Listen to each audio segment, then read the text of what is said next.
একটি উঁচু তেঁতুল গাছের মগডালে আবারও দেখা মিলল সেই মধ্যবয়সী নারীর। এ নিয়ে এলাকায় ব্যাপক চাঞ্চল্যের সৃষ্টি হয়েছে।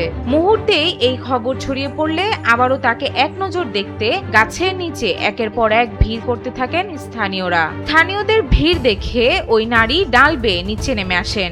এক পর্যায়ে পুকুরের পানিতে লাফিয়ে পড়েন। এরপর তিনি বুক সমান পানি পেরিয়ে কিনারে উঠে নিজের মতো করে চলে যান। আর অবাক দৃষ্টিতে তাকিয়ে থাকেন গ্রামবাসী। প্রশ্ন থেকে যায়, কেন তিনি বারবার এমন করছেন? জানা যায়, সোমবার মগডালে দেখা পাওয়া নারী সাজেদা বেগম কুড়িগ্রামের উলিপুরের গোড়াই আনন্দবাজার এলাকার আবু সাইদের স্ত্রী। সাজেদা বেগমের এমন অস্বাভাবিক আচরণের পেছনে জিনের প্রভাব রয়েছে বলে মনে করেন তার পরিবার ও স্থানীয়রা। RICL TMX, যুগের পর যুগ স্থাপনা থাকে মজবুত।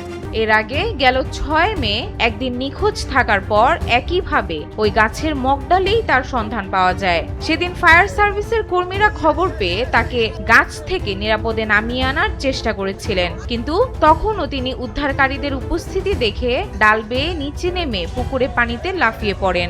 বারবার একই গাছে ওঠার এই ঘটনায় এলাকায় ব্যাপক কৌতূহল ও আলোচনার জন্ম দিয়েছে।